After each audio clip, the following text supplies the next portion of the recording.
Un massacre, c'est le terme qui a été employé par Gérald Darmanin, le ministre de l'Intérieur.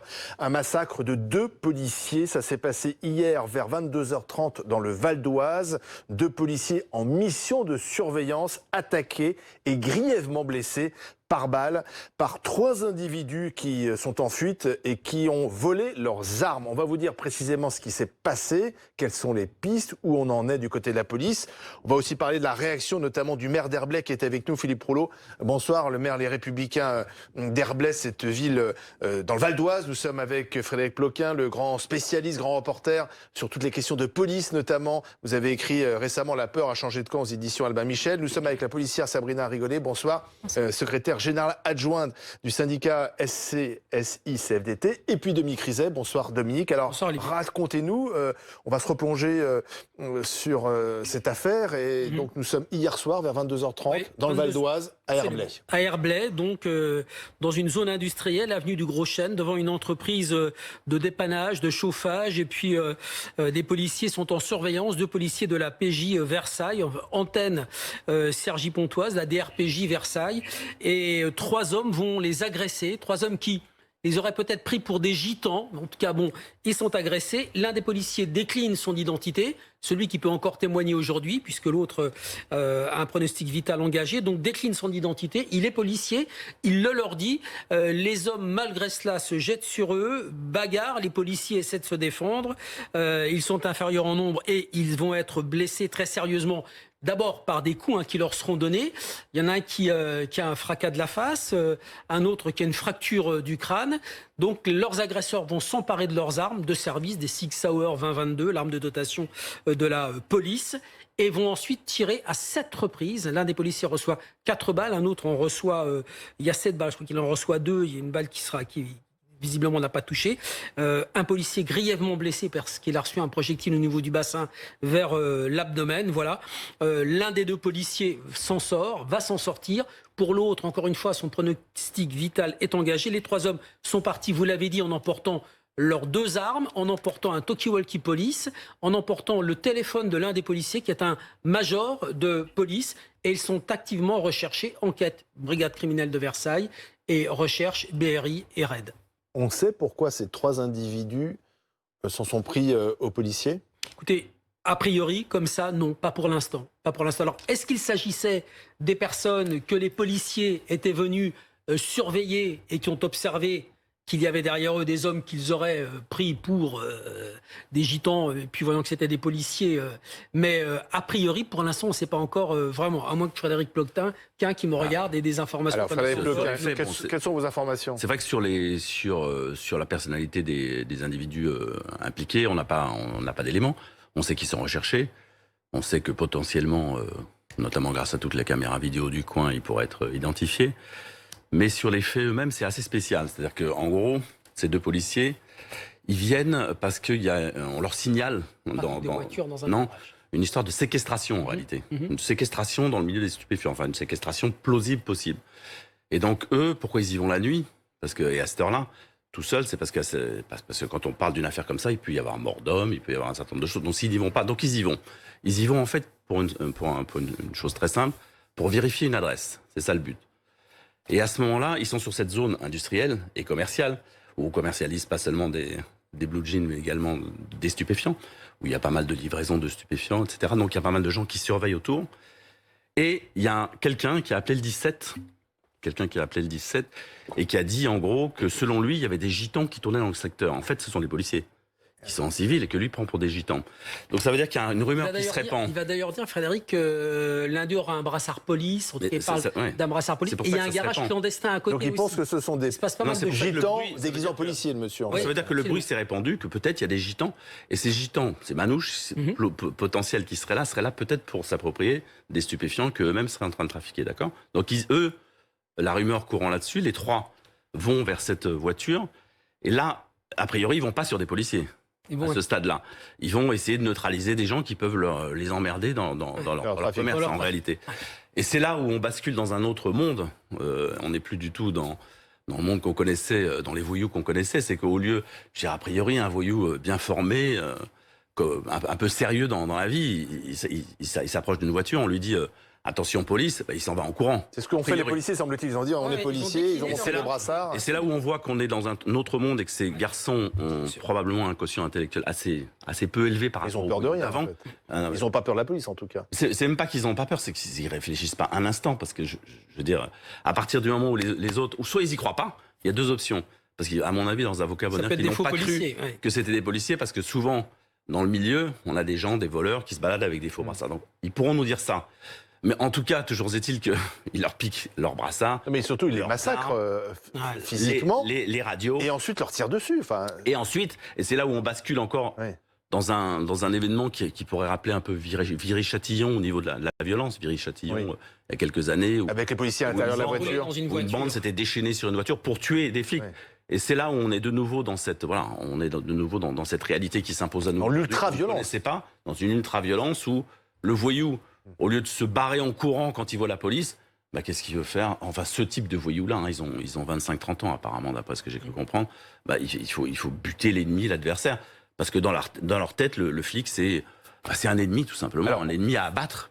On va continuer parce que c'est quand même, il faut le dire, très rare en France qu'on tire à balles réelles sur des forces de l'ordre. Hein. J'ai regardé les dernières affaires, c'est quand même, on n'est pas aux États-Unis, donc c'est quand même un fait extrême. Ce sont des faits extrêmement graves. Le maire d'Herblay, je vais vous faire réagir dans un instant, mais enfin, je voyais vous en tant que policière, lorsque vous écoutiez la description faite par Dominique et Frédéric, ça fait froid dans le dos?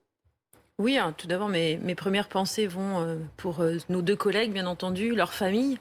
Il faut quand même considérer que ce type de faits sont anxiogènes, notamment pour toutes les familles. Et on peut comprendre aussi que, fort probablement, dès lors qu'un policier rentre pas à l'heure chez lui le soir ou après sa vacation, bah, les proches s'inquiètent.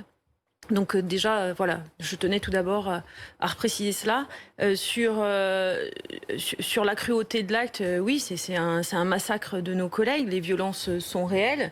Il y a un véritable problème de société, c'est-à-dire que les individus, effectivement, n'ont probablement plus peur de la police, puisque au lieu de prendre la fuite, ils les massacrent, volent leurs armes, leur tirent dessus.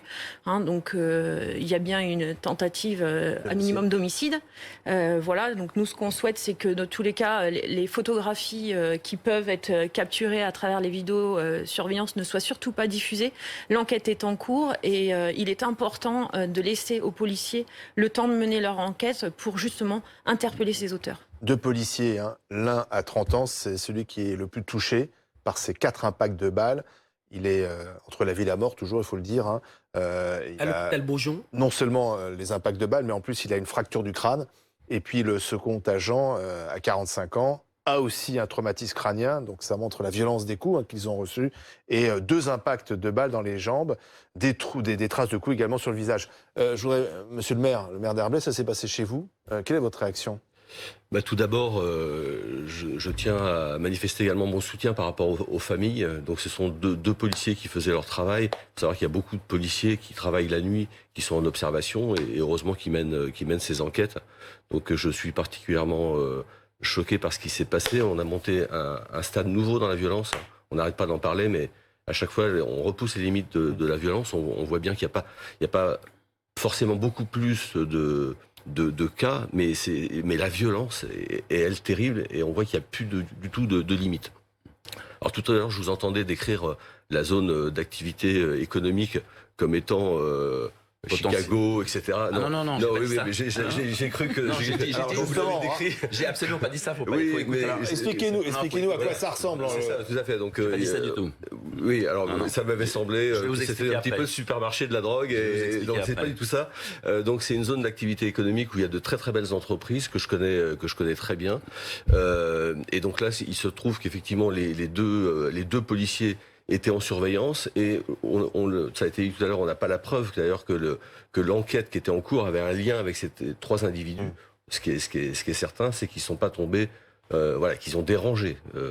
Et ce qui est terrible, c'est qu'au départ, effectivement, ils les ont pris pour des gens du voyage, mais ils ont redoublé encore de violence à partir du moment où ils ont su que c'était des policiers.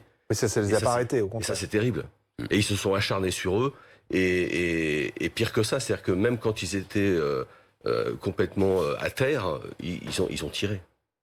Avec la volonté de tuer. Quelles sont les pistes ? Parce que les 3 individus ont pris la fuite. Ouais. Ils ont volé les armes des policiers. Ils ont volé un téléphone aussi. Ils ont volé un talkie-walkie. Talkie-walkie. Qui a été neutralisé évidemment parce qu'il ne faut pas que ces personnes puissent écouter les ondes de la police si on les recherche. Ils ont volé le téléphone du major. Il y avait dans les deux policiers. Ça un peut major servir de police. peut-être à les borner, comme on dit. Ils ont volé son téléphone portable. J'imagine que le téléphone a été coupé. Mais je veux dire, ça n'a, comme ça a été dit par Frédéric, ça n'a aucun sens. Ça n'a absolument aucun sens. Il y a une espèce de loyauté chez les voyous d'autrefois qui n'aurait jamais procédé. C'est-à-dire qu'il y a quelques années, on n'aurait jamais... Enfin, les voyous ne se seraient jamais acharnés sur deux policiers. Évidemment, s'accrocher, s'attraper avec les policiers, mais en arriver à une telle violence. Et puis une fois que les policiers sont au sol, leur voler leurs armes, leur tirer dessus avant de partir. Enfin, je veux dire, c'est du jamais vu. Frédéric parlait tout à l'heure de Viry-Châtillon. Viry-Châtillon, c'est deux policiers qui sont dans une voiture sérigraphiée police, en bas d'un mât sur lequel il y a une caméra. Visiblement, ils gênent les gens du quartier dans leur trafic, qui sont dans leur voiture. On va lancer un cocktail Molotov. Des voyous qui sont 19 vont lancer un cocktail Molotov et bloquer les policiers à l'intérieur de la voiture. Déjà, on était monté d'un cran. Mais là, tirer sur des hommes qui sont à terre, parce que vu l'état, vu les coups qu'ils avaient reçus, ils devaient être au sol, pour qu'on leur vole leurs armes, parce qu'un policier ne se laisse pas voler son arme comme ça. Donc, leur tirer dessus au sol, c'est d'une lâcheté jamais vue. Dans l'histoire du grand banditisme, il y a eu un certain nombre de cas. Mais c'était des braquages, des braquages. De voyous qui ont tiré sur des policiers pour les tuer. Oui. Mais en général, pour fuir. En général, c'est plutôt le contraire qu'ils faisaient. Oui, c'est des braqueurs. Ou bien dans les cas extrêmes. Si vous avez quelqu'un qui est en cavale et qui a pris, par exemple, qui a été condamné à la peine de mort, à l'époque c'était le cas. Non, justement, c'est ce que je veux dire. Ouais. À l'époque, on avait des individus qui avaient été condamnés à la peine de mort ou à la perpétuité, qui se retrouvant face à des policiers en situation d'arrestation. J'ai même en tête des histoires où ils leur piquaient leur arme, tiraient dessus pour essayer de partir, parce que là, ils sont dans une espèce de sauf qui peut, c'est la vie en prison où je me sers de l'arme. Mais là, ça n'a rien à voir avec ça. Là, c'est un massacre. Effectivement, le mot massacre a été employé, mais oui, c'est de l'ordre du massacre, parce que ça n'a aucun intérêt. C'est un massacre pur. Tiens, justement, sur ce terme de massacre, il a été employé au contraire, parce que s'ils réfléchissent 2 minutes, ce massacre va les amener en cour d'assises avec des peines de chiffres. Non, mais déjà, il faut leur mettre la main dessus. Alors, écoutons ce que dit le ministre de l'Intérieur. Ça va se faire, mais bon. Ces personnes, selon toute vraisemblance, avaient la claire intention de tuer, puisqu'une tentative de meurtre est qualifié comme tel par le procureur de la République. Ils ont, après avoir parlé manifestement, le mot rouet de coups est trop léger, massacré, littéralement, ces deux policiers. Pendant un moment où ils ont ensuite pris leurs armes pour tirer manifestement à 7 reprises, et 6 fois les balles ont touché. Les policiers, dont un, je voudrais ici le dire, se bat pour la vie, au moment même où nous parlons. Ce sont des actes de grande sauvagerie. De grande sauvagerie. Je le disais tout à l'heure, les tirs à balles réelles contre les policiers en France, c'est quand même quelque chose de relativement rare. Mais on voit quand même que de plus en plus, la police semble ne faire plus peur, en fait, tout simplement. Et on n'hésite pas à s'en prendre à la police. C'est effectivement un constat. Quand on voit les faits d'hier soir, quand on voit effectivement Viry-Châtillon, quand on voit Magnanville. Faut pas oublier quand même. Magnanville, le terroriste qui s'en prend à un couple de policiers. Qui suit à domicile, qui poursuit un policier dans son domicile privé, etc. On voit bien qu'il y a une cruauté qui est recherchée dans les actes. Maintenant, la police, oui, en civil hier soir, en tenue dans un véhicule sérigraphié quelques années en amont, des chauffeurs de bus cet été, des infirmières qui sont parfois prises à partie. On voit bien que c'est plutôt la notion de l'État qui est quand même mis à mal régulièrement. Donc il est temps que les politiques prennent conscience de ce problème de société et tentent d'y répondre. Bien sûr, mais comment on protège ces policiers? Si on reprend l'affaire, les 2 fonctionnaires de police sont donc en mission, en mission de surveillance. Leur hiérarchie est informée.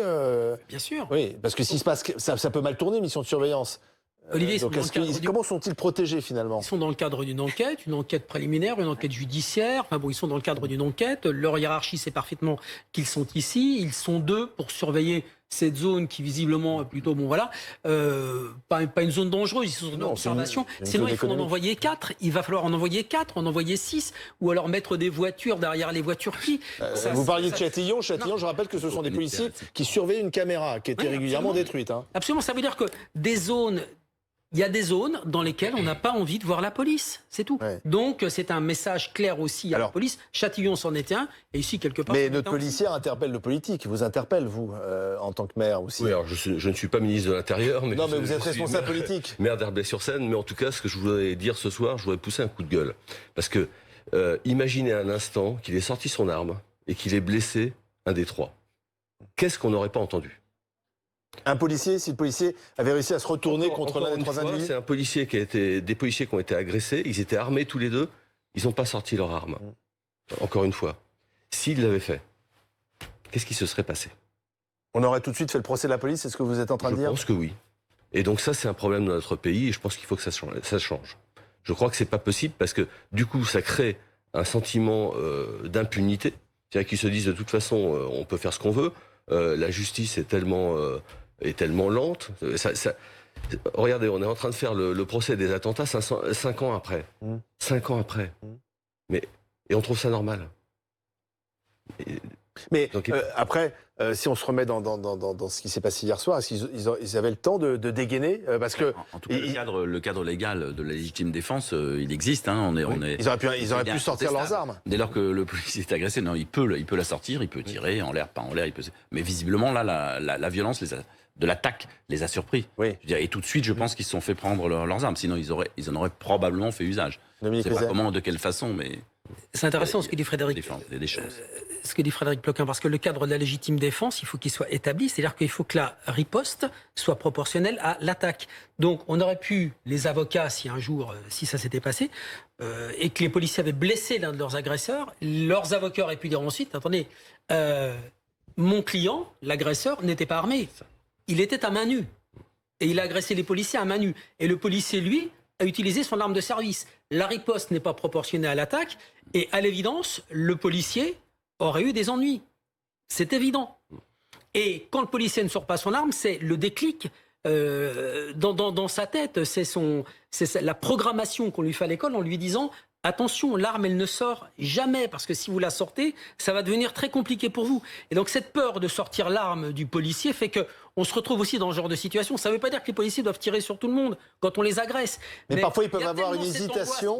Une hésitation de trop, en fait, parce que... Olivier, un policier qui sort son arme et qui tire, il va remplir 1 tonne de rapports, comme ça. Utilisation de l'arme, il va en remplir des tonnes. Le chef de service va lui demander de rendre des comptes. L'IGPN va être prévenu. On va lui demander pourquoi, je parle sous votre contrôle, madame, on va lui demander pourquoi il a tiré, comment ça se fait.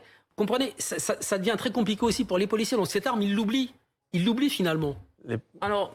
Je ne vais pas tout à fait rejoindre les propos, mais je ne connais pas précisément le contexte de l'agression hier soir. Je pense que personne ne faudra sait. Aussi que les policiers racontent quand ils pourront le faire. Exactement.